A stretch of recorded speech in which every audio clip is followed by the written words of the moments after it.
आज रविवार 30 मार्च 2025 को सरकार द्वारा प्रस्तावित वक्फ संशोधन एक्ट के समर्थन तथा वक्फ बोर्ड को पूरी तरह निरस्त करने की मांग को लेकर जनसंख्या समाधान फाउंडेशन के आह्वान पर जंतर मंतर पर आयोजित महापंचायत में लोगों की भारी भीड़ उमड़ी।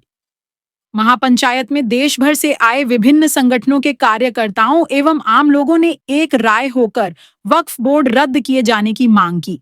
इस आशय का एक ज्ञापन भी माननीय प्रधानमंत्री जी एवं गृह मंत्री, भारत सरकार तथा भारत की माननीय राष्ट्रपति जी के नाम सौंपा गया। जनसंख्या समाधान फाउंडेशन के राष्ट्रीय अध्यक्ष अनिल चौधरी ने पंचायत में अपनी बात रखते हुए कहा कि विभाजन के पश्चात पाकिस्तान चले गए मुस्लिमों की संपत्ति को तत्कालीन भारत सरकार द्वारा 1954 में यहाँ के मुसलमानों को दे दिया गया तथा 1955, 1995 एवं 2013 में इस कानून में हुए संशोधनों के कारण संपत्तियों पर दावा करने के असीमित अधिकार बोर्ड को मिल गए। परिणाम स्वरूप वक्फ बोर्ड द्वारा देश भर में अन्य धर्मावलंबियों की जमीनों पर अवैध कब्जों की बाढ़ आ गई है। इन अवैध कब्जों की आपत्ति भारत के किसी भी कोर्ट में ना होकर वक्फ बोर्ड ट्राइब्यूनल में ही अपील करने की बाध्यता से आज वक्फ बोर्ड भारतीय सेना और रेलवे के बाद सबसे अधिक भूमि का मालिक बन गया। परिवार की और अपने धर्म की रक्षा करूंगा, अपने धर्म की रक्षा करूंगा। अपने जितने व्यवसायिक हमारे पारंपरिक व्यवसाय हैं, रिपेयरिंग हो, मेरे बड़ाई भाई का काम हो, मेरे चरम का काम हो, मेरी दुकान का काम हो, मेरी पढ़ाई का काम हो, मेरे युद्ध का काम हो, इन सब पर भारत में पुनः कब्जा करूंगा। जय शिवाजी, जय भवानी, जय भवानी, जय भवानी। और देश में हाथ आगे रखे, देश में कट्टरपंथ के कारण अगर गृह युद्ध हुआ तो संविधान द्वारा स्वीकार्य अपने आवश्यक अस्त्र और शस्त्रों के माध्यम से, दोबारा बोलिए, अपने अस्त्र और शस्त्रों के माध्यम से अपने परिवार की, अपने धर्म की, अपने राष्ट्र की रक्षा करूंगा या करूंगी।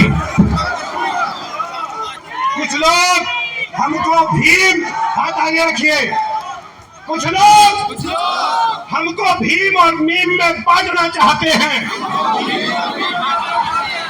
हो सकता है पूर्व में कुछ गलतियां हुई हो, अब हम अपने दलित, वंचित, आदिवासी भाइयों को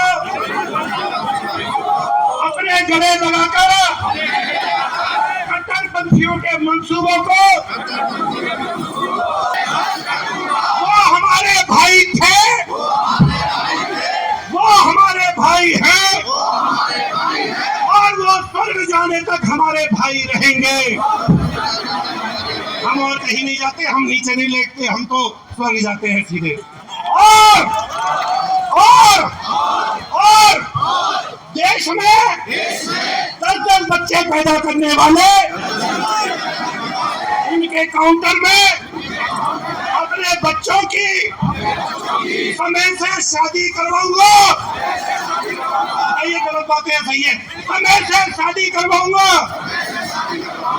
और उनसे कम से कम 2, 3, 4 बच्चे उत्पन्न करने की बात कहूंगा।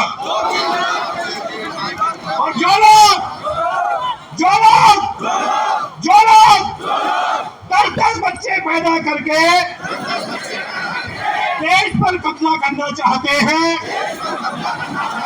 उनके मंसूबों को ध्वस्त करने के लिए सरकार से मजबूर कर देंगे सरकार को देश में जनसंख्या नियंत्रण कानून लेके आए और सप्ताह में कम से कम एक दिन, मंगलवार के दिन रात को शाम को 7 बजे, शाम को 7 बजे अपने मंदिर में अपने मोहल्ले के तमाम भाई हनुमान चालीसा पाठ करूंगा। अपने मठ मंदिरों को अब संकल्प कीजिए, अपने मठ मंदिरों को हम अपने शक्ति केंद्र बनाएंगे, अपना शक्ति केंद्र बनाएंगे। हनुमान चालीसा पाठ के बाद, हनुमान चालीसा पाठ के बाद वहां जो आज विषय आए हैं इन सब विषयों पर चर्चा करूंगा। इन बातों से जो सहमत है एक बार हाथ खड़े करें।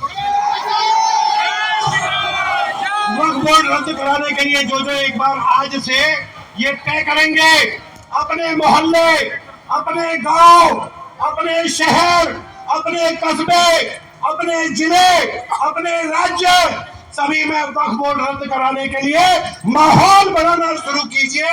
और इसी साल में सरकार मजबूर होगी, लेकिन उसे मजबूत कर देंगे। पूरे हिंदुस्तान से वक्फ बोर्ड नाम की चीज को, वक्फ बोर्ड को समाप्त करवाएंगे।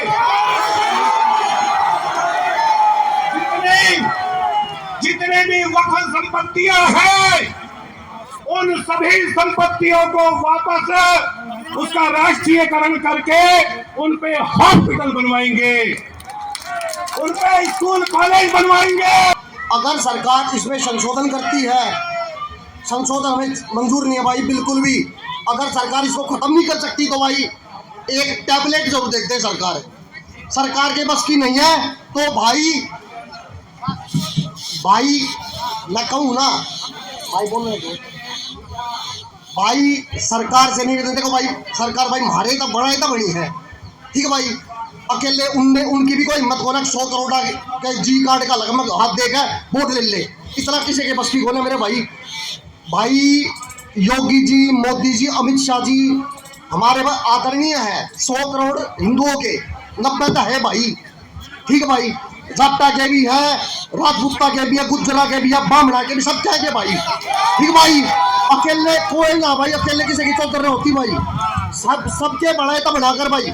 अगर सरकार इस वक्फ बोर्ड को खत्म करती है ठीक है, अगर नहीं बस की तो भाई एक काम करो भाई, सनातन बोर्ड का बना कौन, सनातन बोर्ड नहीं बनाएगा भाई। एक काम कर लो भाई, लॉरेंस बोर्ड बना दे भाई, अपने आप देख लेगा भाई। सारे मित्रों को भाई गाय बात कहनी थी। अरे भाई ताजी बयान आया, बोला ना तोकी रजा, उसने योगी जी सरकार को खुली चुनौती दी है, सड़क पर नमाज पढ़ूंगा, कोई रोक सके तो रोक लो।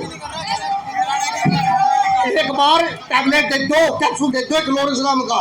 सारे भैया ने जय बलकारी भाई, जय श्री राम, जय परशुराम। ब्राह्मण कितने हैं, वैश्य कितने हैं, ठाकुर कितने हैं, जाटव कितने हैं, वाल्मीकि कितने हैं, और बहुत सारी जातियों के नाम लिए, तो वो सब 10-10, 20-20 करके निकल के आए।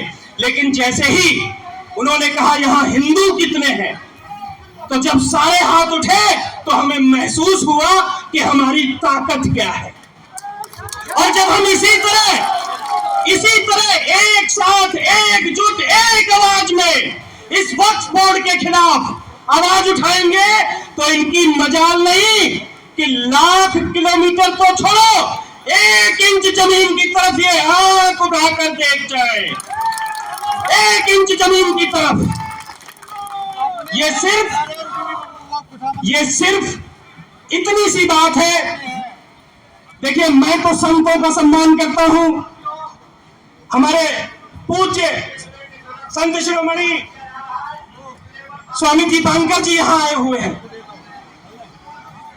और पिछले 900 दिनों से, मुझे नहीं पता कितने लोगों को पता है, पिछले 900 दिनों से कुछ ब्राह्मणों को बड़ी मिर्च लग जाती है, और मिर्च लगती है इसीलिए लोग चाहते हैं कि भिक्षा खाने वाले, मैं गलत तो नहीं कह रहा, सोशल मीडिया पे कुछ लोग कहते हैं भिक्षा मांगने वाले,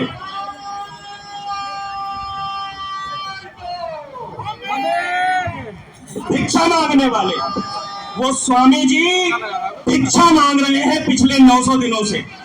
मैं स्वामी जी से चाहूंगा वो एक बार आ जाए।